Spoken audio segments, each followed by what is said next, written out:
warahmatullahi wabarakatuh. Alhamdulillahilladzi hadana li hadza wa ma kunna linahtadiya laula an hadana Allah. Asyhadu an la ilaha illallah wahdahu la syarika lahu wa asyhadu anna Muhammadan abduhu wa rasuluh. Allahumma salli wa sallim wa barik wa an'im ala sayyidina Muhammad ibn Abdullah wa ala alihi wa ashabihi wa ansarihi wa junudihi wa man istanna bi sunnatihi ila yaumil qiyamah. Allahumma salli wa sallim wa barik wa an'im ala Muhammad ibn Abdullah wa ala alihi wa ashabihi wa ansarihi wa junudihi wa man istanna bi sunnati ila yaumil qiyamah. Amma ba'du, yaqulu Allah ta'ala fi kitabihil karim, subhanaka la ilma lana illa ma 'allamtana innaka antal alimul hakim. Wa yaqulu rabbi shrah li sadri wa yassir li amri wahlul 'uqdatam min lisani yafqahu qawli. Allahumma 'allimna ma yanfa'una wanfa'na bima 'allamtana. Allahumma inna nas'aluka 'ilman nafi'a wa rizqan thayyiba wa amalan mutaqabbala. Amin amin ya rabbal alamin. Hadratal mukarramin wal mukarramat, Bapak-bapak dan santriwati, para santriwati ya dari pesantren tahfiz ya, yang ada di pesantren tahfiz apa namanya? Baitul Hufaz ya, yang tidak saya sebut satu persatu. Mudah-mudahan semuanya para hadirin dan hadirat senantiasa Allah muliakan, Allah berkahi, Allah mudahkan segala urusan. Amin amin ya rabbal alamin. Kita bersyukur kehadirat Allah Subhanahu wa taala pada pagi yang insyaallah penuh berkah. Kita semua Allah berkahi dengan dimudahkan ya di pagi hari untuk memulai mengawali hari-hari kita dengan bersama-sama memakmurkan masjid ya, bersama-sama salat subuh berjamaah, lalu kita lanjutkan dengan bermajelis yang merupakan satu amalan yang sangat mulia ya, yang siapapun kita ketika Allah berikan kemudahan untuk bermajelis, untuk bertalabul ilmi, lalu Allah mudahkan kepadanya memahami apa yang sudah kita pelajari, lalu setelah itu kita amalkan dalam kehidupan kita, lalu kita mengamalkannya sampai hari kiamat atau sampai kita wafat ya, maka ini suatu karunia yang sangat besar ya. 4 hal ya: belajar, faham, mengamalkan, terus istiqomah. Ini karunia ya, menurut para ulama ini karunia yang sangat besar. Belajar ini adalah kunci seseorang insyaallah ya mendapatkan kemuliaan. Kata Rasulullah SAW, siapapun yang mengambil bagian dari warisan para nabi, maka dia telah mengambil bagian yang sangat agung. Faman akhadahu faqad akhadha bihadhin wafir. Siapapun yang belajar ilmu, mempelajari agama, itu adalah warisan para nabi, warisan Nabi Muhammad SAW. Nabi Muhammad tidak mewariskan harta, tidak dirham, tidak dinar, dan mewariskan ilmu. Siapapun yang mengambil bagian dari warisan Nabi ini, faqad akhadha bihadhin wafir. Sungguh dia telah mengambil satu bagian yang sangat mulia, yang sangat agung. Setelah itu kita faham kepada agama ini adalah satu jalan untuk meraih kebaikan. Jadi sudah belajar terus kita ngerti. Makanya kata Rasulullah SAW, man yuridillahu bi khairan yufaqihu fid din. Siapapun yang Allah kehendaki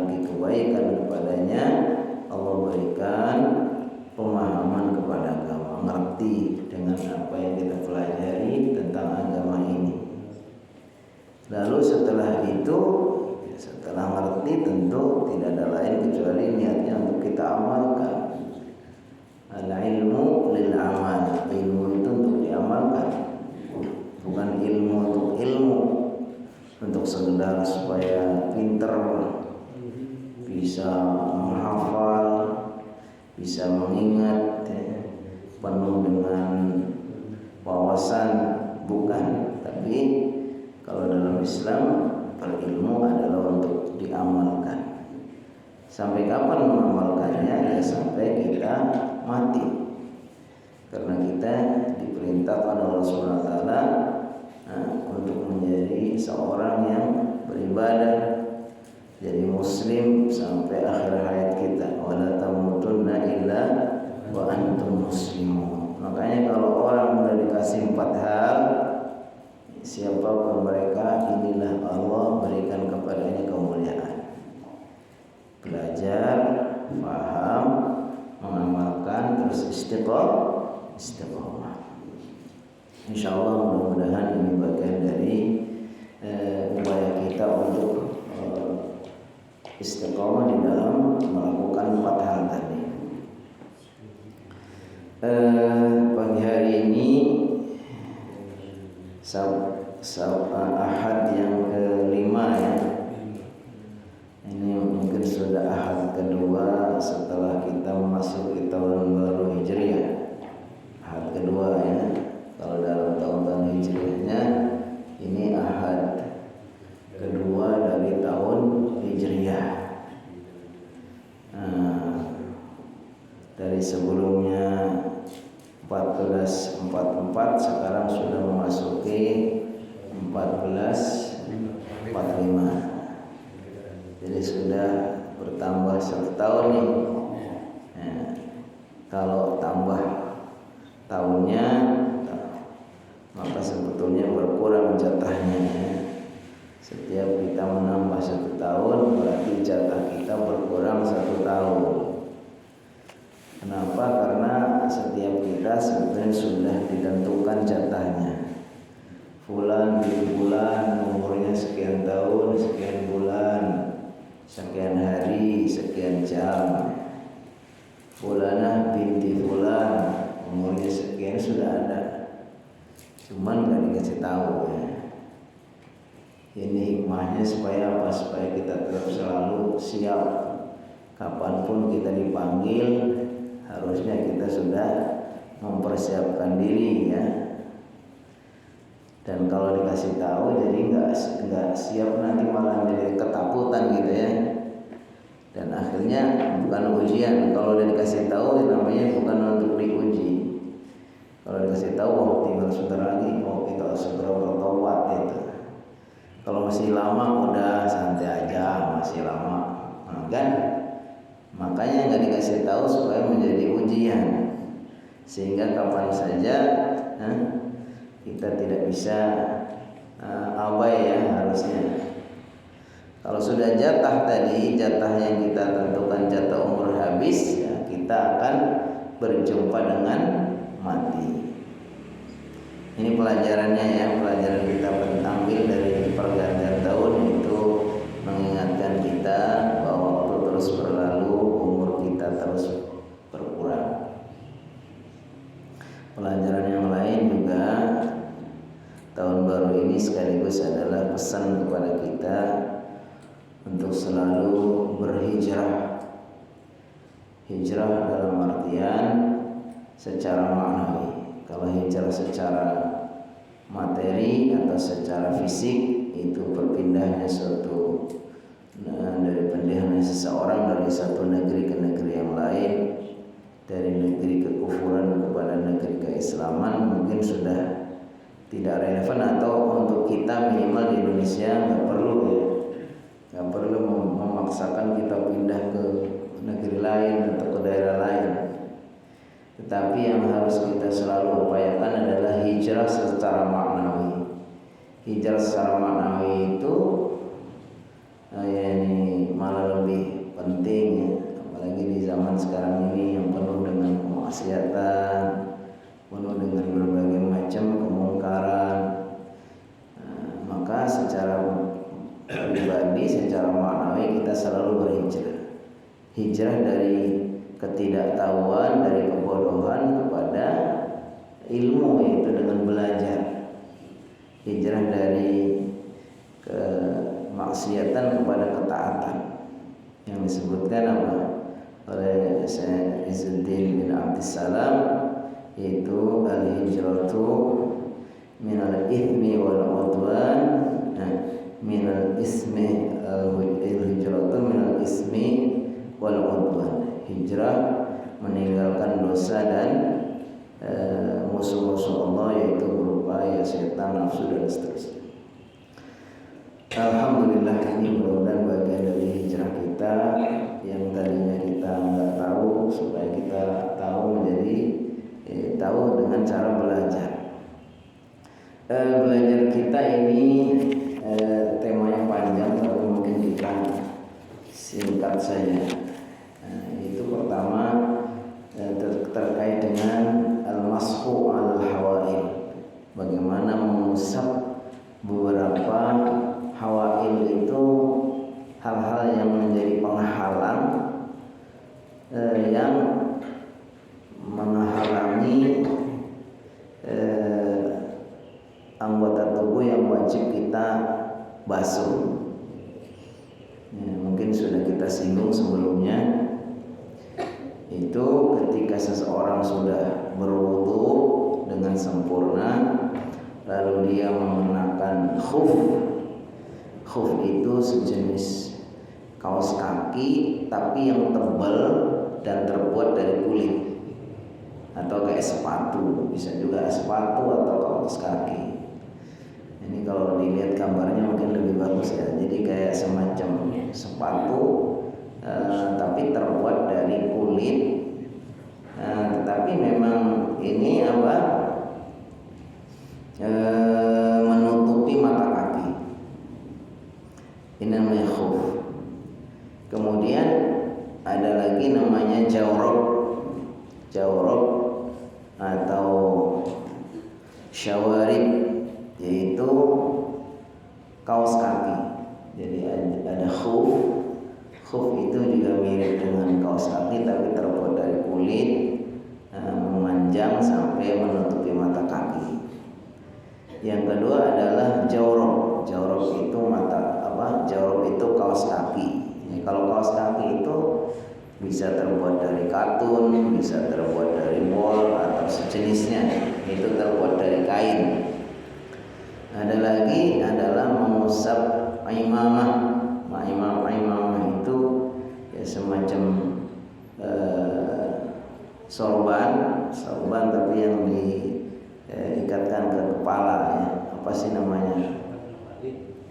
Seperti sorbannya Ngebalin atau sorbannya Buya Yahya, ya kan? Ada lagi terkait dengan kalau untuk akhwat al-khimar. Khimar itu kerudung atau jilbab. Kemudian juga mengusap al-jabirah. Al-jabirah itu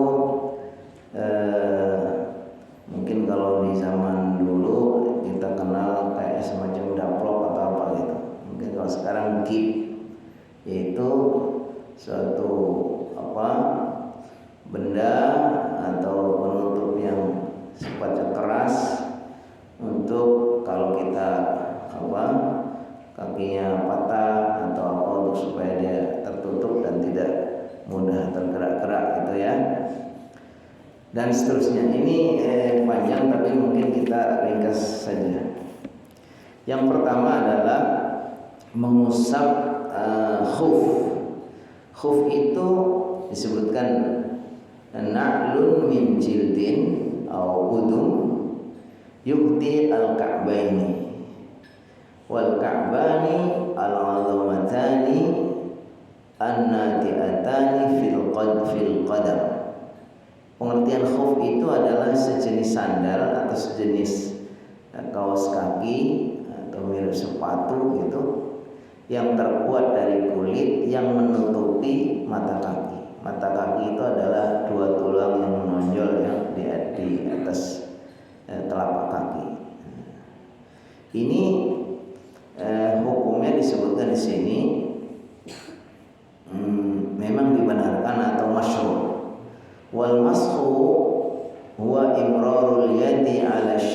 basaton 'alal khuffaini.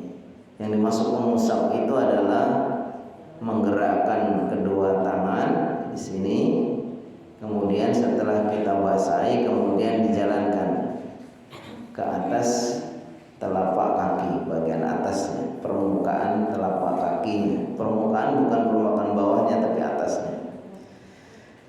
Ajma' ahlul ilmi ala anna man akmala taharatahu thumma labisa khuffaihi wa ahdasa anna lahu an yamsaha alaihima. Ini para ahli ilmu sudah bersepakat bahwa siapapun yang sudah menyempurnakan wudunya, sesudah wudu sempurna ya, sudah selesai berwudu, mulai dari mulai dari membasuh wajah, tangan, membasuh kepala sampai membasuh kedua kaki sudah sempurna.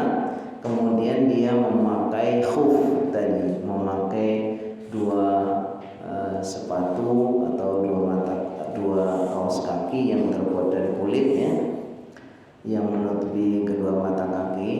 Kemudian apabila sesudah memakai itu dia itu berhadas, tapi hadasnya hadas kecil, itu namanya hadasnya hanya hadas kecil, bukan hadas besar.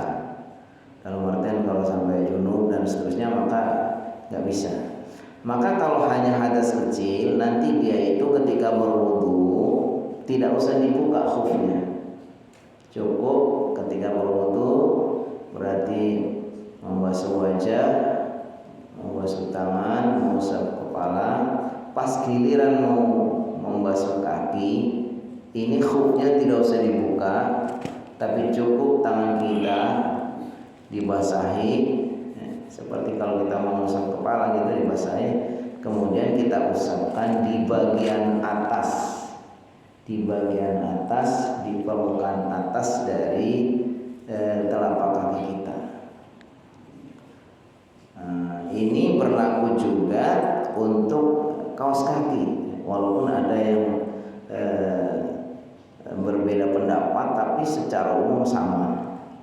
Jadi sepatu, mungkin kalau sekarang ini kan khuf ini ya identik dengan sepatu. Syaratnya sepatunya memang terbuat dari sesuatu yang tebal, yaitu kulit yang tebal yang menutup mata kaki, atau sejenis kulit ya, mungkin baik kulit yang sifatnya imitasi ya, kayak kaleb dan sebagainya. Intinya dia itu memang sepatu yang tebal menutupi mata kaki, atau termasuk di dalamnya adalah jawrab tadi. Jawrab itu berarti kaos kaki. Jadi kalau mungkin yang sering bisa kita praktekkan adalah akhwat nih. Akhwat itu karena itu biasanya setelah dia berwudu kemudian dia itu memakai kaos kaki. Nggak apa-apa kalau dia nanti batal itu pas waktunya dia itu mau berwudu, kaos kakinya tidak usah dibuka, bisa. Nah ini boleh. Hukmul mashi 'alal khuffaini jaizun wal ghuslu afdal indal jumhur wa indal hanabila al afdal al mashu 'alal khuffaini akhdan bir rukhsah. Jadi menurut jumhur ulama bahwa hukum mengusap dua khuf tadi itu memang dibenarkan, boleh dalam Islam, dan bahkan menurut jumhur itu yang lebih afdal itu mengusap tadi. Menurut jumhur yang lebih afdal tetap saja dibuka kemudian wudu secara sempurna dengan membasuh kakinya. Tapi menurut pendapat Al-Hanabilah, ulama-ulama Hambali mengatakan yang lebih afdal adalah mengusap. Ini hanya ikhtilaf dari sisi mana yang lebih afdal.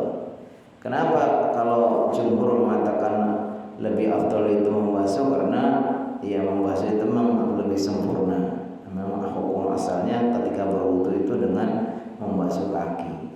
Tapi menurut ulama Hambali mengatakan yang lebih afdal itu mengusap, karena itu bagian dari rukhsah. Rukhsah itu keringanan atau kemudahan dari Allah. Jadi intinya di sini siapapun ya, bukan karena dingin ataupun karena memang keperluan ketika kita pakai sepatu atau memakai khuf atau memakai kaos kaki dan kita memakai sudah berwudu secara sempurna, pas nanti kita mau wudu lagi, ini memang dibenarkan secara hukum syar'i itu boleh. Bahkan menurut pendapat sebagian ulama Hambali mengatakan yang lebih bagus itu mengusap, nggak usah membuka kaos kaki, nggak usah membuka sepatunya, atau nggak usah membuka khufnya ketika dia berwudu. Terus nanti kalau mau masuk masjid, apakah tetap sepatunya dipakai? Nggak apa-apa kalau mau nanti pas mau ke masjid karena memang masjidnya tidak memungkinkan pakai sepatu ya, takut sepatunya kotor dan memang tidak boleh Pak. Tentu sama ketua DKM sama pengurus DKM nggak boleh. Bagaimana kita buka? Ya nggak apa-apa dibuka.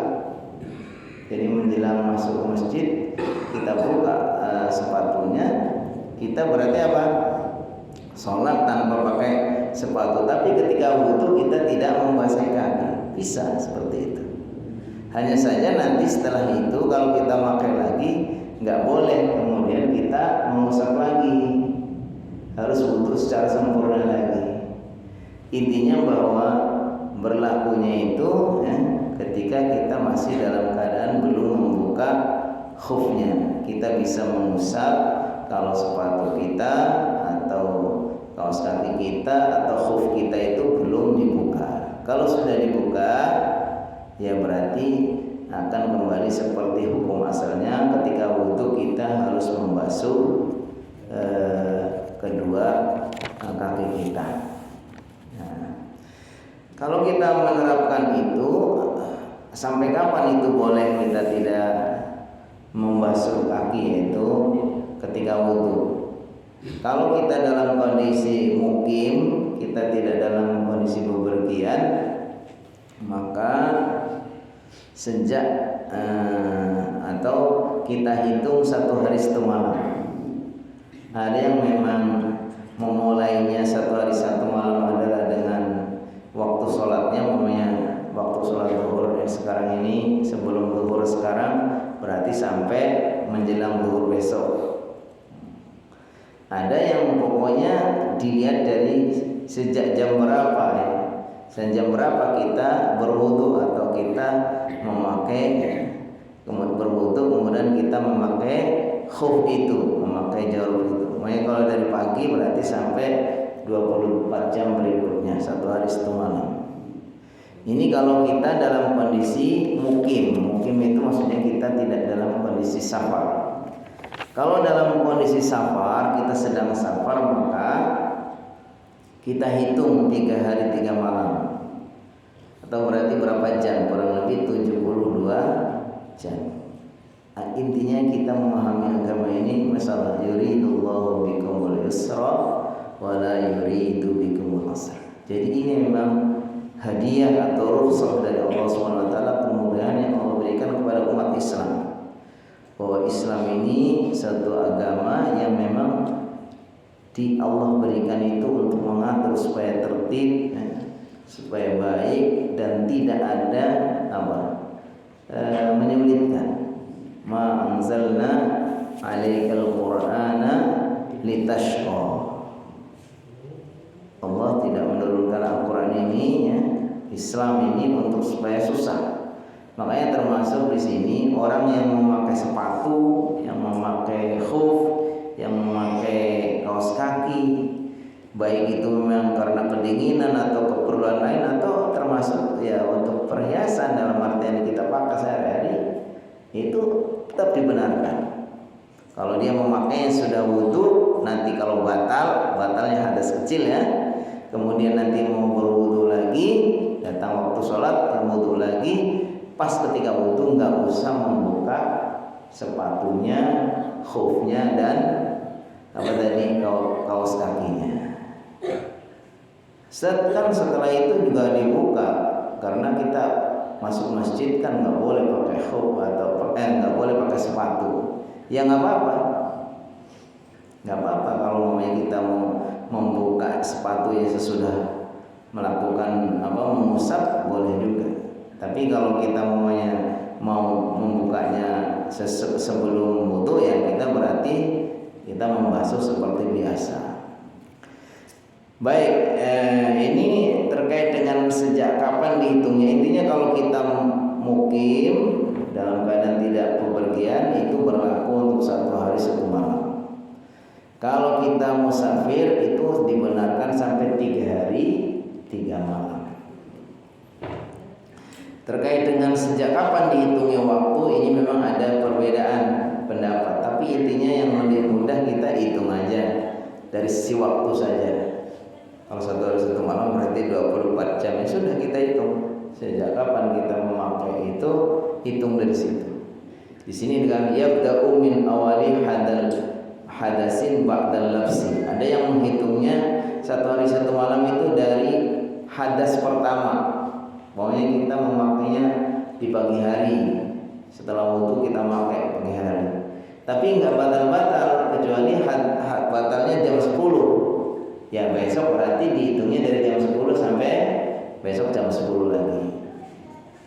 Ada yang menghitung min awalil labsi, dari awal memakainya jam 7. Ya udah dihitung dari situ. Jam 7 itu pakai, besok berarti sebelum jam 7 sudah selesai kalau kita tidak dalam keadaan bepergian. Kalau dalam keadaan bepergian tinggal dihitung 3 kali lipatnya. Ada yang menghitung dari waktu-waktu sholat. Waktu subuh kita pakai berarti nanti besok menjelang subuh ya. Subuh, zuhur, asar, maghrib, isya. Menjelang subuh berikutnya berarti sudah selesai waktunya.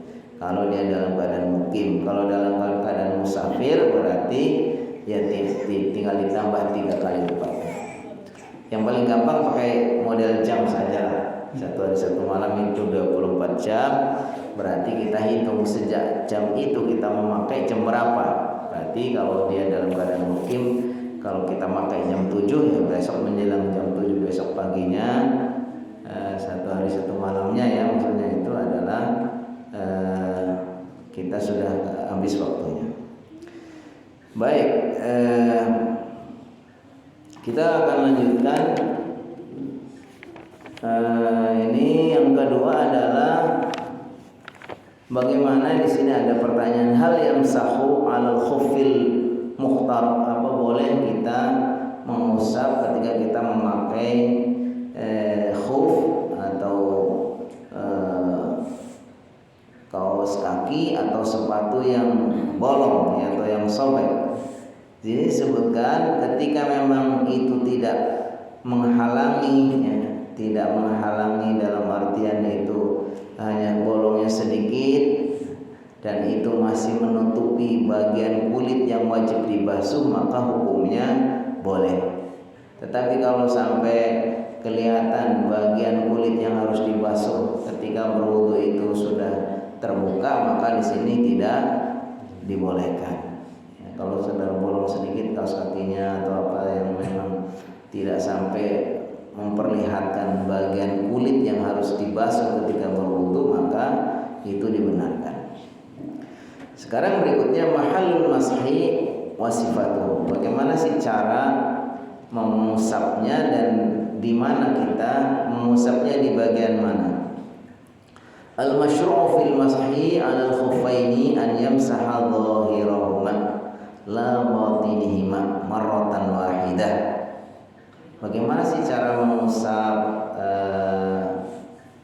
tadi sepatu atau khuf atau kaos kaki? Caranya di sini sebutkan mengusap bagian atasnya.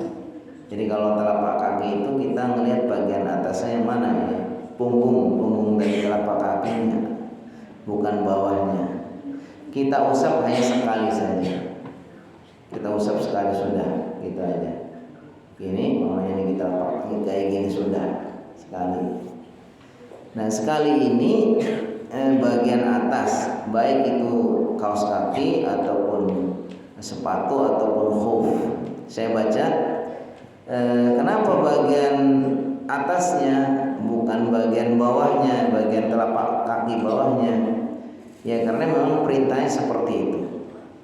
Sampai disebutkan ada hadis dari diriwayatkan dari Imam Ali radhiyallahu anhu, beliau mengatakan law kanatid dinu birra'yi lakana asfalul khuffi awla bil mashi min a'laha laqad ra'aitu Rasulullah sallam yamsahu ala dhahiri khuffaihi. Kata sahabat Ali, seandainya agama ini adalah secara logika, seandainya agama ini memang harus sesuai dengan logika, harusnya itu orang mengusap khuf atau mengusap kaos kaki atau mengusap sepatu itu harusnya bagian bawahnya, karena bagian bawahnya yang menginjak kotoran-kotoran dan sebagainya, ya, bagian telapak kaki bawah. Tapi ternyata tidak, karena memang tidak semua syariat ini kemudian bisa kita terima secara akal, karena ini lebih kepada ketaatan kepada Allah SWT. Sama dengan kalau kita batal wudhu itu, ya, kalau kita buang angin itu, ya kita tidak cebok, tapi kita membasuh seperti biasa orang wudhu, wajahnya, tangannya, kemudian kepalanya, kakinya, gitu. Ini menunjukkan memang agama ini tidak selalu harus seperti yang kita pahami secara logika. Makanya di sini disebutkan kata Khalifah Ali, seandainya agama ini memang harus persis selalu dengan logika, bisa diterima secara akal, maka harusnya orang mengusap khuf itu bagian bawahnya. Tapi saya melihat Rasulullah SAW itu mengusap khuf itu dari bagian atasnya. Nah, nanti untuk lebih jelasnya mungkin bisa kita diskusi. Berikutnya, apa sih kalau kita sudah memakai khuf itu yang membuat kita batal? Dalam artian nggak boleh lagi kita mengusap. Yang pertama adalah al-janabah. Kalau hadas besar, nggak bisa lagi. Kalau hadas besar maka harus kita buka sepatu, kita buka khufnya, kita buka kaos kakinya, kemudian kita mandi. Yang kedua, inqidha'u muddatil mashi, selesainya waktu. Kalau sudah tadi, kalau kita mukim sudah 1 hari 1 malam, ya udah otomatis itu tidak bisa lagi ngusap lagi. Ngusap itu boleh ketika kita masih ada dalam waktu yang dibenarkan. Kalau mukim itu 1 hari 1 malam, kalau musafir 3 hari 3 malam. Yang ketiga, naz'ul khuffi wal ihdas qabla labsihi. Yang ketiga adalah kita sudah membuka khufnya itu sendiri. Sudah kita buka, berarti kalau sudah dibuka ya sudah. Nah, nanti kita kalau sudah terbuka, sudah dibuka, itu berarti sudah selesai waktunya. Berarti kalau kita batal ya sudah, harus kita wudhu secara sempurna. Di sini ada yang diingatkan, butlanul mashi la yakni inqidha'ul wudhu. Nah, di sini sebutkan bukan berarti kalau kita sudah membuka khufnya itu berarti kemudian wudhunya batal, bukan. Makanya tadi saya kasih contoh, namanya orang yang memakai khuf sesudah berwudhu, lalu ketika dia batal kemudian berwudhu lagi, nanti tidak usah membuka khufnya. Tapi begitu dia mau masuk masjid, dia nggak mau membuka khufnya, ya nggak apa-apa, wudhunya nggak batal. Nah, jadi nanti masuk masjid kita buka khufnya atau sepatunya, yaitu bukan berarti kemudian nggak boleh, karena memang kita sudah berwudhu dengan keadaan memakai khuf. Tapi ketika mau sholat kita buka ya nggak apa-apa. Hanya saja kalau sudah dibuka berarti sudah selesai masa dibolehkannya mengusap, tapi wudhunya tidak batal. Nah, begitu nanti batal, kalau mau wudhu lagi harus wudhu dengan sempurna. Kemudian kalau ada orang sudah 1 hari 1 malam, waktunya sudah habis, pas kita habis waktu itu bukan berarti habis waktu mengusap berarti otomatis batal, enggak. Pokoknya tadi contoh, saya kasih contoh, umpamanya ketika wudhu menjelang sholat asar, pokoknya kita makainya maghrib kemarin, maghrib sampai maghrib. pas kita asar itu masih mengusap khufnya, masih mengusap. Artinya setelah itu berarti kita sudah dalam keadaan suci, yaitu berwudu dengan mengusap khuf ketika wudu untuk sholat asar. Berarti kita setelah sholat asar pun masih punya wudu. Begitu nanti maghrib datang, waktunya habis. Tapi waktunya habis itu bukan berarti waktu mengusapnya yang habis, tapi wudunya masih punya. Artinya kalau dia mau sholat maghrib, nggak mesti harus wudu dulu. Jadi di sini disebutkan bahwa habisnya waktu mengusap bukan berarti membatalkan wudu. Nah, ini memang dalam fikih ini mungkin ya karena tidak kita praktekkan ya, atau jarang kita praktekkan. Nah, sesekali kita praktekkan. Kalau kita lagi dalam kendaraan susah, namanya itu kita pakai sepatu pesawat namanya, atau di bis atau di kereta ya. Kan itu suka gitu batal kita udah pakai sepatu, pakai kaos kaki ya. Kalau kita buka dulu ribet sekali. Nah itu kita pakai ilmunya, dan itu sering kasus ini atau pengalaman ini kita harus amalkan supaya tidak lupa. Pas kita wudu ke tempat kereta biasanya kan tempat wudunya udah tinggi lah ya kan. Jadi kayak pakai ini, kadang pakai wastafel gitu. Nah itu kesempatan kita pakai. Kita berwudu tanpa membuka sepatu dan kaos kaki. Kita cukup apa? Tangannya kita basahi, kemudian kita usap. Sudah sah. Dibenarkan secara syar'i dan dilakukan juga oleh para sahabat, oleh Rasulullah SAW dan para sahabat. Baik, kita lanjutkan. Ini tadi secara umum hukumnya mengusap khuf, kemudian yang sejenis khuf itu sepatu dan seterusnya, kemudian kaos kaki itu kita hukum anggap sama.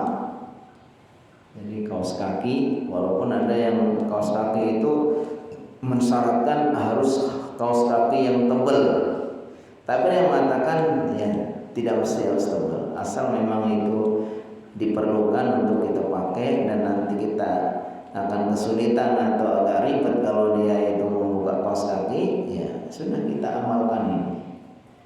Ini memang dibenarkan ya. Saya sudah baca referensinya banyak juga. Saya dengarkan juga nasihat-nasihat fatwa para ulama bahwa sepatu, khuf dan kaos kaki itu sama ya, dibolehkan. Walaupun mungkin untuk kaos kaki dan sepatu ada yang pakai syarat, tapi sebenarnya syaratnya kan secara umum sama. Pertama syaratnya mesti kaos kakinya, sepatunya atau khufnya itu adalah memang menutupi mata kaki. Baik, kita lanjutkan. Mengusap tutup kepala. Tutup kepala ini bisa ada imamah. Imamah itu artinya sorban. Sorban tapi yang untuk menutup kepala ya. Itu kemudian yang kalau untuk akhwat namanya al-khimar. Termasuk di sini di dalamnya adalah al-khimar. Khimar itu kerudung. Coba saya baca. Ya juzul mashu 'alal imamati badalan an mashir ra'si fil wudu'i mutlaqan wa huwa madhhabu Ahmad wa Ishaq wa Abi Thawra wal Auza'i wa Ibnu Hazm wa Ibnu Taimiyah wa huwa qaulu Abi Bakrin. Nah, di sini disebutkan bahwa hukum mengusap imamah itu adalah tutup kepala yang undang-undang itu ketika dia berwudu. Seandainya memang ini kesusahan dia untuk membuka-bukanya, itu ternyata dibolehkan hanya mengusap bagian permukaan imamahnya, gak mesti harus dibuka. Walaupun ada yang mengatakan bahwa Nabi Muhammad SAW itu ketika mengusap imamah itu beliau juga mengusap bagian dari ma'nasiyah, itu bagian ubun-ubunnya. Seperti beliau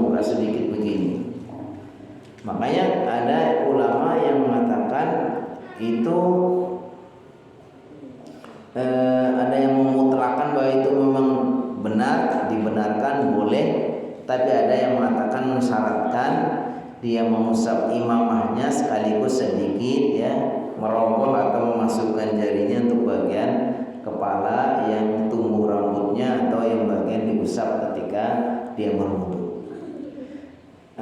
Saya bacakan di sini hadisnya dari Amr bin Umayyah Al-Dhamiri. Ra'aitu Rasulullah sallallahu masaha 'alal khuffaini wal imamah. Saya melihat Rasulullah SAW mengusap khuf, 2 khuf, dan mengusap imamah, yaitu sorban. Apa sih namanya kalau udang-udang ini ya? Jadi sorban bukan sorban yang kita kalungkan, yang kita tutupkan ini bukan, tapi imamah itu adalah sorban yang di ubat-ubat ke kepala ya, gitu ya. Bainama dhahaba Abu Hanifah wa ashabu wa Malik wa Syafi'i annahu la yamsahu 'ala al-imamati wahdah. Tapi menurut Abu Hanifah, termasuk di dalamnya Imam Malik dan Imam Syafi'i, beliau memahami bahwa yang dimaksud beliau mengusap imamah itu bukan imamah saja, bal yamsahu 'alaiha ma'an nasiyah. Tapi juga beliau di samping mengusap imamahnya, beliau juga mengusap ubun-ubun dia sendiri. Fatakun nasiyatu hiya al-fardu wal imamatu fadlan. Maka beliau memahami sebetulnya yang pokoknya itu mengusap ubun-ubunnya. Karena kalau dalam mazhab Syafi'i itu ketika orang itu sudah mengusap, membasahi sedikit atau apapun bagian yang tumbuh rambut itu, bagian dari kepala itu sudah cukup. Maka beliau mengatakan sebetulnya Nabi Muhammad itu mengusap ubun-ubunnya, tapi di samping itu juga beliau mengusap imamahnya. Tapi yang pokoknya itu ubun-ubunnya. Ini menurut pendapat beliau ya. Tetapi kalau dilihat dari lafal hadisnya, hadis ini mengatakan ra'aitu Rasulullah SAW mashafa 'alal khuffaini wal imamati. Ini dasar hukumnya. Saya melihat Rasulullah SAW mengusap 2 khuf dan mengusap tadi imamah. Imamah itu adalah udang-udang atau sorban yang diubat-ubatin di kepala. Baik, ini berarti boleh. Yang kedua adalah ini kalau tadi kebanyakan dipakai orang laki-laki. Ada nggak orang perempuan udang-udang gitu? Nggak ada ya? Ada yang kerudung. Ini berarti tadi berlaku untuk orang laki-laki. Wa maskhul mar'ati al-khimar. Ini seorang perempuan mengusap kerudung. Kerudungnya memang termasuk di dalamnya tentu jilbab. Jilbab yang apalagi dipakai sudah rapi, sudah ada kadang pakai peniti dan senyum, tidak mudah dibuka. Maka di sini kita baca in khafatil mar'atu minal bardi wa nahwihi mashat ala khimariha. Kalau seorang wanita itu khawatir mungkin ya susah membukanya, termasuk dingin atau sebagainya. Jadi kalau dingin dan sebagainya itu berarti umum, termasuk alasan namanya tidak mudah membuka kerudung di banyak orang dan seterusnya. Maka ketika berwudu di sini dikatakan mashat ala khimari, boleh mengusap apanya, jilbabnya saja. Tapi kalau mau dikiaskan dengan imamah tadi, jilbabnya sedikit kemudian sambil dirokok kaki jarinya dimasukkan ke dalam bagian jilbab sini supaya ada basahan dari tangan kita yang mengenai bagian kepalanya. Itu mungkin lebih afdal. Fa inna Umma Salamah kanat tamsahu ala khimariha. Sungguh ibunda Ummu Salamah itu mengusap kerudungnya. Wa yanbahi an tamsaha ma'a hadza ba'du sya'riha. Dan seyogianya di samping mengusap bagian kerudungnya yang bagian luar itu, sedikit juga dimasukkan jari-jari kita ke dalam bagian yang tumbuh rambut. Wa amma idza lam yakun biha hajatun ila dzalik fa fi niza' bainal ulama. Tapi ada yang mengatakan ketika sudah mengusap kerudungnya sudah cukup. Tapi yang untuk lebih namanya al-khuruj minal khilaf, untuk menghindari perbedaan pendapat para ulama supaya aman, karena hukum asalnya itu mengusap kepala itu adalah mengusap bagian walaupun sedikit yang bagian kepala di mana secara umum itu tumbuh rambut. Dan kalau orang botak kan tumbuh rambutnya di belakang banget. Bukan berarti harus dirobong sampai ke dalam, bukan ya. Asal dia wajarnya orang itu tumbuh rambutnya agak ke depan, yang sudah bagian itu sudah dianggap cukup. Yang ketiga di sini yang ditanyakan tadi adalah al-qolanswa, atau yang ditanyakan di dalam bab ini. Jadi ada imamah. Kalau imamah itu sorban yang sudah diikat-ikat ini, yang agak susah dibuka ya, agak harus membuka semua. Ada yang tadi yang kedua kerudung, kemudian ada yang dipertanyakan juga di sini atau yang dibahas juga adalah al-qolanswa. Al-qolanswa itu berarti peci ya, topi. Di sini sebenarnya jumhurul ulama ila annahu la yajuz al-mashu. Jumhur ulama itu tidak membenarkan kalau peci kayak gini atau topi-topi putih yang itu ya, karena memang itu di samping mudah kita lepas juga, itu hanya bagian tertentu aja. Di sini masih terbuka ya kan. Makanya kalau qolanswa itu kayak peci kita ini tidak bisa kita lagi wudu kemudian pecinya nggak usah dibuka kemudian kita usap sini, nggak bisa. Tapi kita buka aja atau kita rokok begini, kita rokok, kita masukkan jari-jari kita. Baik, itu ya. Jadi intinya ada mengusap tadi, tutup kepala mulai dari imamah, sorban, kemudian khimar, kerudung, kemudian qolanswa. Kalau imamah dan khimar, sorban dan kerudung itu secara umum dasarnya sangat kuat, itu dibolehkan tanpa dibuka, kemudian kita cukup usap. Tapi untuk menghindari ikhtilaf di antara para ulama dan supaya tidak ragu juga, kita dianjurkan untuk mengusap, memasukkan bagian jari kita yang sudah basah ke bagian kepala, walaupun hanya sedikit ya, walaupun sedikit. Tapi kalau qolanswa sejenis peci, kemudian tutup kepala yang lain, topi yang lain, itu maka tidak dibenarkan ya, ketika berwudu kita mengusap itu saja. Terus untuk qolanswa ini tadi di samping tidak boleh ya kita secara umum orang berwudu memang tidak memakai itu ya, kita taruh dulu gitu. Untuk memakai tadi kerudung kemudian imamah itu tidak ada batas waktunya. Beda kalau tadi sepatu atau khuf atau kaos kaki itu diberi waktu. Tapi kalau ini tidak ada waktunya, kapan saja. Setiap kita mau berwudu, lalu kita nggak usah membuka imamah, kita cukup usap imamahnya, sambil sedikit kita masukkan jari-jari kita untuk membasahi bagian kepala yang tumbuh rambut. Begitu juga kalau kerudung ya. Jadi kalau mengusap kerudung itu nggak dibatasin, karena tadi pakai kerudungnya jam sekian, berarti nanti enggak, kapan saja. Yang berikut yang terakhir ini mungkin adalah mengusap al-mashu 'alal jabirah. Al-mashu 'alal jabirah itu mengusap jabirah. Jabirah itu kayak daplok, kayak gip dan seterusnya. Di sini sebutkan al-jabirah aidani tujbiru bihima al-'idham al-maqsurah litatamassak, yaitu dua kayu atau dua sesuatu yang keras yang memaksa dengannya supaya tulang yang pecah atau tulang yang retak supaya dia bisa lurus atau bisa diam, supaya mengikat. Wa qad usta'idu anha fi hadzal yam bil habsi. Makanya di zaman sekarang mungkin sudah diganti dengan alat yang lebih canggih, gips atau sejenisnya ya. Intinya ketika kita dalam keadaan luka parah atau apa saja yang menyebabkan kita bagian anggota wudunya tertutup ya, baik tertutup oleh gip ataupun sejenis kain yang tebal dan seterusnya, maka di sini bagaimana caranya?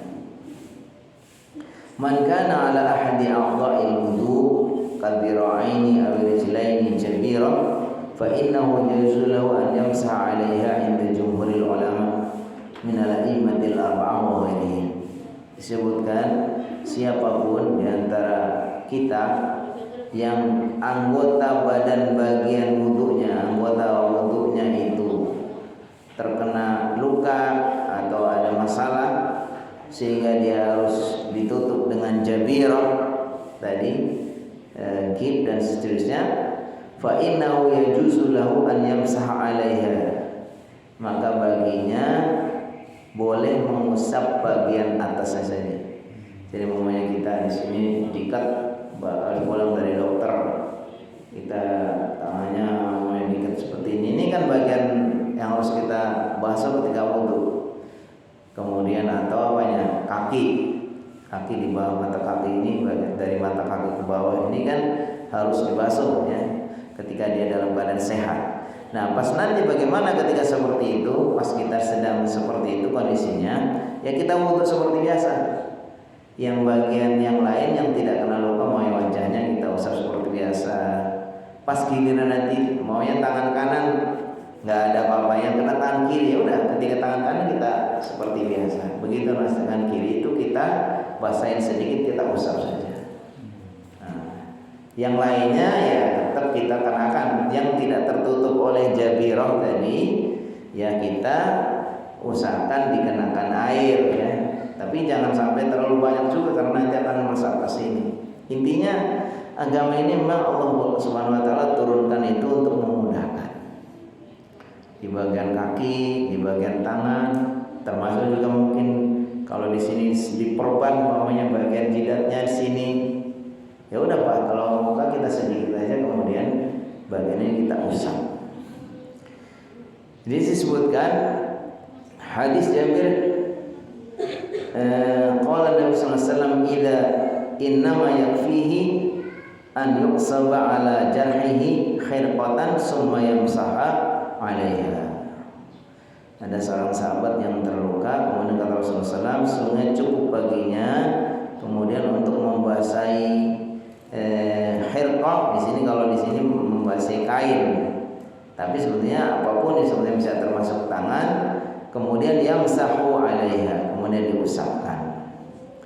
Ada hadis lain dari Ibnu Umar, man kana lahu jarhun maksubun alaihi, siapapun yang mempunyai luka lalu dibungkus atau dibalut kepadanya, tawaddoa wa masaha 'alal asaib, kemudian dia berwudu maka dia cukup mengusap bagian yang terluka tadi yang tertutup.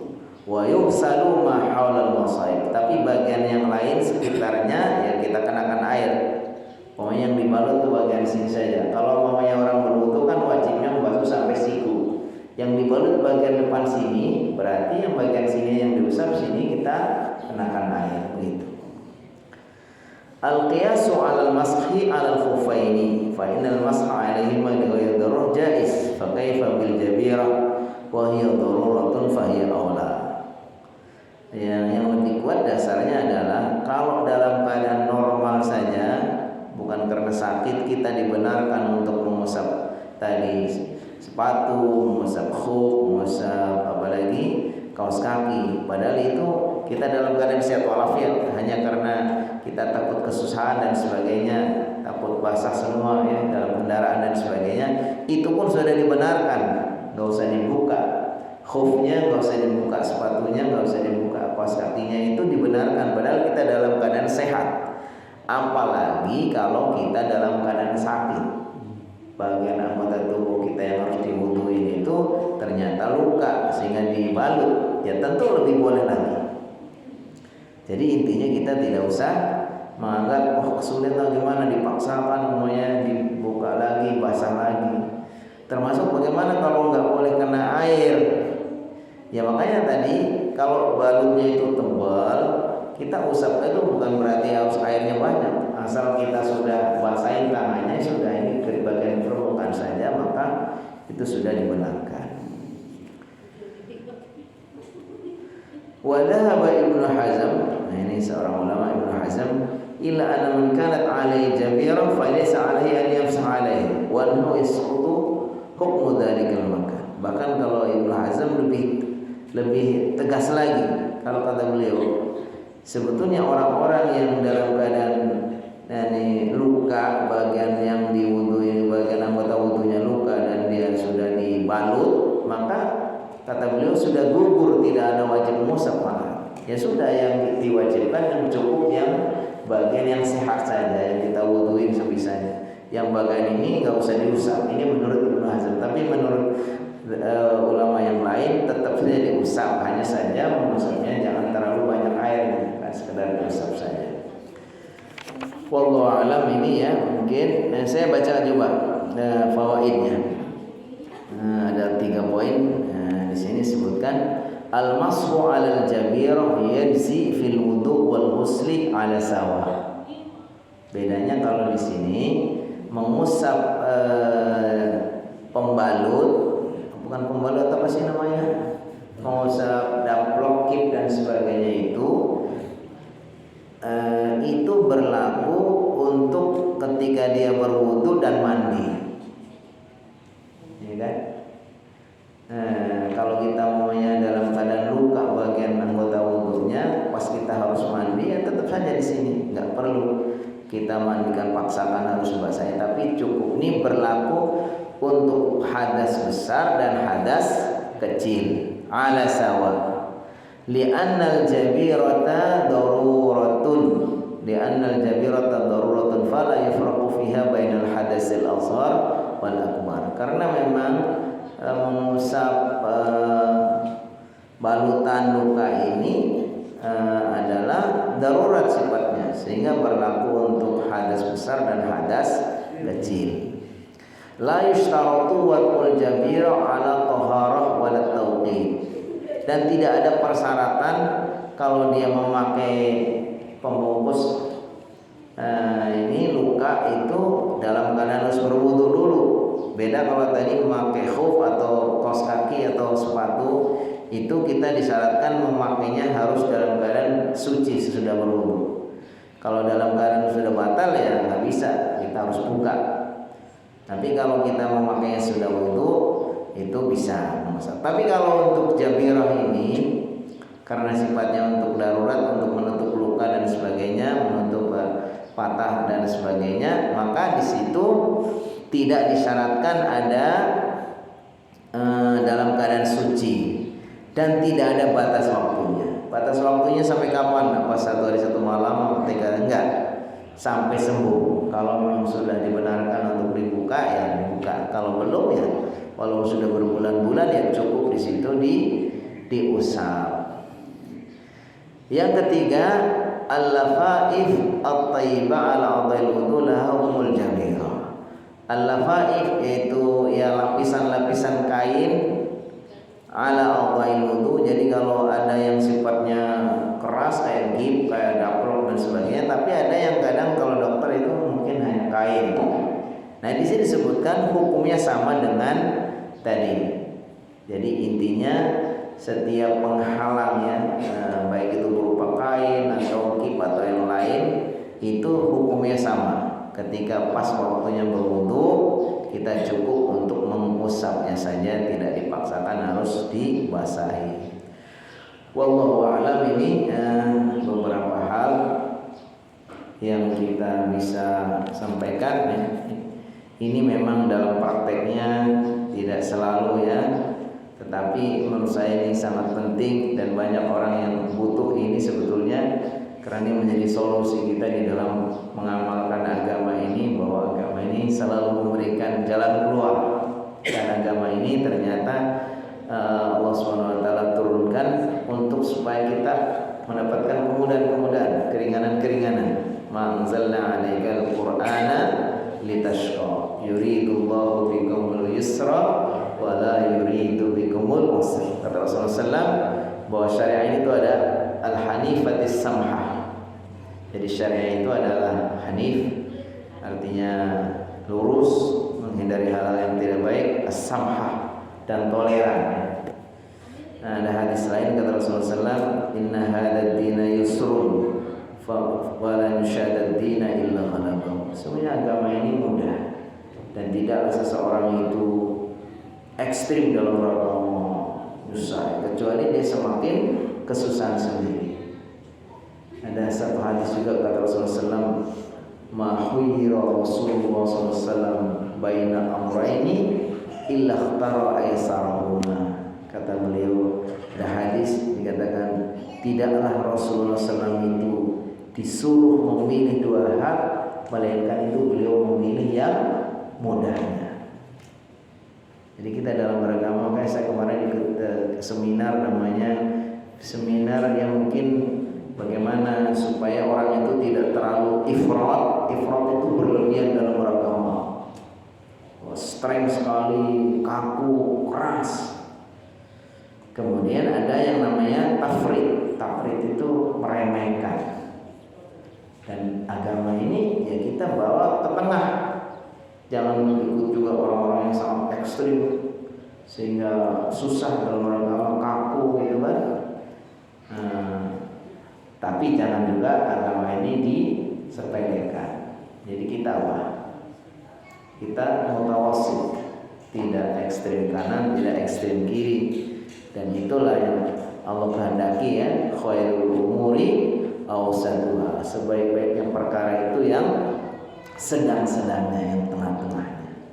Kalau terlalu rajin, terlalu kuatnya, ada 3 seorang sahabat datang kepada Ibu Aisyah menanyakan bagaimana sih Rasulullah SAW dalam mempraktikkan agama. Begitu diceritakan, kata mereka, pokoknya mulai sekarang saya tidak, kalau malam hari saya tidak akan tidur, saya akan qiyamul lail. Satu lagi, mulai sekarang saya tidak akan mau menikah, biar tidak disibukkan dengan urusan keluarga, saya mau fokus di ibadah saja. Satu lagi, mulai sekarang saya akan puasa terus. Setelah disampaikan kepada Rasulullah SAW, beliau mengatakan, wallahi la inni atqakum, sungguh saya ini yang paling bertakwa di antara kalian. Tapi saya kadangnya puasa, kadang tidak. Kadang-kadang saya malam juga tidur, mulai, dan saya beristri, berkeluarga. Ini menggambarkan bahwa dalam beragama kita ini nggak boleh ekstrim, baik ekstrim kanan dalam artian sangat berlebihan maupun ekstrim kiri ya, yang menyepelekan agama mah gampang, saya kayak gini udah mendingan gitu kan. Itu teman saya nggak pernah sholat, jangan kayak gitu juga. Jadi ambil tengahnya. Baik, itu barangkali mudah-mudahan bermanfaat. Bila ada yang mau ditambahkan, komunikasi waktu atau cukup ya, kalau mau ada yang mau menyampaikan sesuatu baik tambahan atau bertanya, falyatafadhal mashkuran. Ada ustadznya. Wih, tanya yang bertanya tuan rumahnya ini. Ya silakan. Ini kan teori Ustaz ya, jadi fikih itu. Mungkin kalau sekarang mungkin belum bisa ya. Mungkin pertemuan yang akan datang, mungkin panitia bukan saya sebelumnya ya. Insyaallah saya sediakan nanti juga mungkin bagaimana kiai nanti praktekkan wudu itu. Itu yang dengan sempurna mungkin. Dan itu yang dijelaskan tadi, memakai imamah atau sorban atau bekas luka itu dibungkusnya bagaimana cara membasuhnya dalam berwudu itu. Mungkin itu Ustaz. Jadi untuk sekarang itu mungkin ya enggak, ini kan waktunya udah.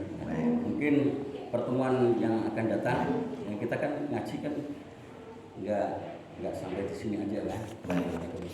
Nanti bisa dipraktekkan bagaimana solusinya atau jadi sempurna untuk berwudu tadi. Karena Rasulullah SAW karena makan dan minum sesudah berwudu itu akan mendapat keberkahan. Nah, wudunya yang bagaimana mendapat keberkahan itu, nah, mungkin akan praktekkan langsung, bukan teori aja, langsung dipraktekkan oleh Pak Kiai. Kira-kira begitu. Masih ini tambahan aja. Ya. Baik, terima kasih. Mudah-mudahan nanti bisa kalau di zaman sekarang itu untuk memang belajar itu kalau dipraktekkan langsung atau kita ada visualisasinya itu kita ada gambar-gambarnya itu lebih bagus. Nanti bagi kita yang sekarang di zaman sekarang ini Masya Allah nih, belajar itu sangat mudah karena apa tadi berbagai teknologi canggih itu sudah begitu mudah. Guru-guru ini, para ustadz, para syekh ini sudah kalah ya dengan canggihnya teknologi. Kita bisa melihat apa sih itu al-khuf, kita lihat cara membasuh khuf itu kita bisa lihat di apa, mungkin ditulis di Google namanya tutorial memakai khuf, mengusap khuf. Nah, itu semua ada, lengkap sekali. Nah, tapi sebenarnya kita orang-orang yang mungkin secara ini saya lihat IQ-nya orang-orang yang hebat semua ini. Cukup diterangkan prosesnya pun udah paham. Jadi ketika kita sudah berwudu sempurna, kemudian kita pakai kaos kaki, pakai khuf atau sepatu, semua yang bisa yang dalam keadaan menutupi mata kaki ini, pas kita nanti batal cukup diusap. Ucapnya bagaimana? Ya kita mungkin lebih ini seandainya di telapak kaki ini kita pakai sepatu, maka kita basahin ini kemudian kita usap ini sudah. Nah, bagian atasnya. Kalau mamanya terkait dengan tadi penutup bagian luka yang pasti anggota wudu itu ya sama, kita basahin ini kemudian kita usap. Jadi insya Allah mudah-mudahan, tapi bagus sekali kalau disiapkan video atau apa itu, itu lebih bagus. Insya Allah mudah-mudahan. Baik, ada lagi cukup ya?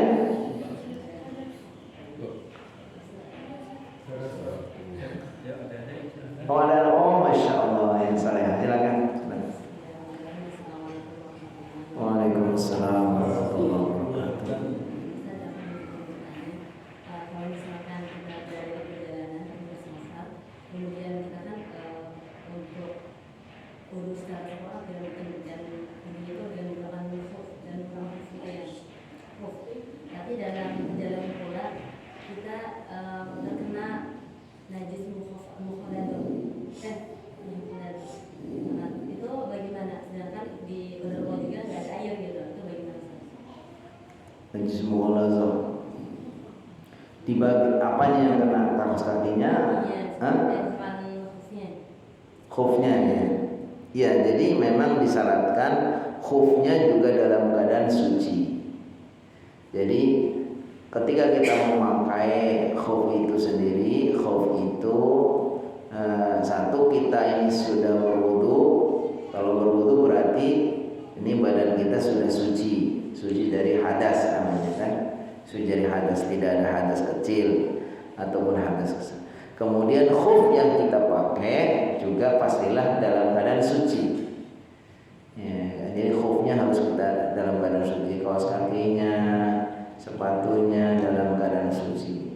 Bagaimana kalau nanti dalam perjalanan itu umpamanya terkena najis? Kan memang benar najis itu ada 3 macam.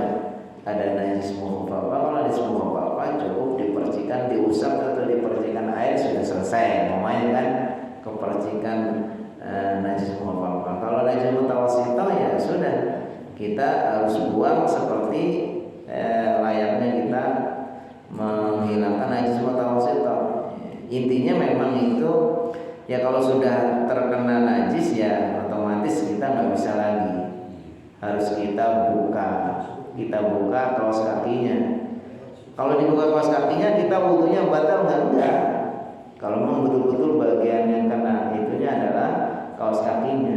Kalau kita tadi sudah berwudu lalu kita memakai khuf, kemudian pas khufnya kena najis ya kita buka, itu wudunya nggak batal. Wudunya nggak batal, kita nggak usah wudu lagi, kita bisa sholat, bisa kita ganti kaos kaki yang lain, ya kan? Kalau mau yang kena najis, termasuk najis mukhalathah, ya sudah kita nggak usah pakai lagi, kita ganti yang lain. Kalau nggak ada yang lain, nggak usah pakai. Tapi wudunya tidak batal, karena terkena najis itu tidak membatalkan wudu. Ya. Karena yang najis itu yang sifatnya fisik, beda kalau hadas. Jadi kalau badan kita ini tidak ada hadas, begitu nanti maunya kita kena najis, bukan berarti kemudian wudunya batal. Jadi dibersihkan saja. Apalagi kalau sampai mughallazah, ya sudah, berarti kita praktekkan cara menghilangkan najis mughallazah dengan cara kita basuh dulu dengan air yang dicampur dengan debu atau tanah. Kemudian selebihnya setelah kita ucap pakai air yang ada dicampur dengan tanah, kemudian nanti dibasuh lagi dengan air bersih minimal 7 kali siraman, 7 kali atau 6 kali lagi, atau dihitungnya 6 itu setelah sudah dinyatakan bersih dari basuhan yang pakai air yang pakai tanah itu, tambah 6 kali lagi untuk mensucikannya. Tapi prakteknya nggak disilat anjing Ustaz ya? Kalau prakteknya itu nanti. Iya, jadi ada. Iya, jadi kalau yang dimaksud di sini memang pendapat para ulama, kalau mazhab Syafi'i itu pokoknya yang namanya anjing itu semuanya, kulitnya, dagingnya, semua itu. Tapi ada yang mengatakan itu hanya liurnya, jilatannya dan kotorannya dan hal-hal yang basah darinya. Tapi intinya kalau kita yakin bahwa itu kena najis mughallazah, itu syaratnya apa? Dibasuh 7 kali. Basuhan pertama itu harus dengan air yang dicampur dengan tanah. Setelah itu baru ditambah 6 kali lagi basuhan pakai air biasa. Gitu ya. Contoh umpamanya ini saya bagian apa? Ini gelas saya habis dijilat sama anjing. Ya sudah, kita cari air, tambahkan debu atau tanah, kemudian kita gosok-gosok dulu habis itu kita siram lagi 6 kali lagi. Gitu. Sandal kita habis dicuri sama anjing, sandal kita geletakin depan masjid, tahu-tahu digigit sama anjing, dibawa ke sana. Waduh, sandal saya kok dari sini, tapi jelas itu yang membawa sandal itu adalah anjing, berarti dia kena liurnya anjing. Bagaimana? Sandalnya kita ambil, kita siapkan ember sama air dicampur dengan tanah. Terus kita masukkan sandalnya atau kita sirami sandal itu pakai air yang sudah itu baru dihitung sekali itu yang basuhan pakai tanah yang ada debunya itu, atau air yang ada debunya itu, baru nanti ditambah lagi dengan air bersih yang pakai gayung ya 6 kali lah, dan itu berlaku untuk semua. Gitu aja. Cukup ya? Masya Allah. Baik, Masya Allah, luar biasa. Ini Allah Subhanahu Wa Taala berikan kesempatan untuk mempelajari hal-hal mungkin yang tidak sering terjadi, tapi ini penting ya. Mudah-mudahan bermanfaat apa yang sudah kita pelajari, insya Allah menjadi ilmu untuk kita amalkan. Marilah kita sempurnakan majelis kita ini dengan bersama-sama berdoa kepada Allah Subhanahu Wa Taala. Mudah-mudahan Allah senantiasa memberikan taufik dan hidayah kepada kita, memberikan ilmu yang bermanfaat. Alhamdulillahirabbil alamin, hamdan yuafi ni'amahu wa yukafi'u mazidah.